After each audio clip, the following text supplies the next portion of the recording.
Hi guys, in this video I will show you how to link Steam with Uplay.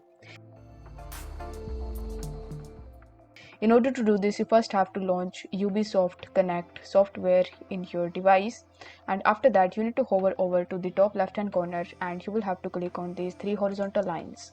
Once done, you need to click on settings. In the settings, by default you will be in the general section, but you just have to scroll down and keep on scrolling down until you find this account linking option. This will be in the notifications section.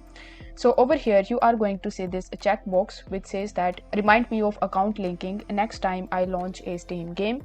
So you need to check this box, and after that you will have to launch your Steam app. In your Steam application you need to go to the library, and among the games that you will have to play any of the games from Ubisoft, and this way it will automatically link your Steam account with Uplay. If the video was helpful, then don't forget to like the video and subscribe to the channel. Thank you so much for watching.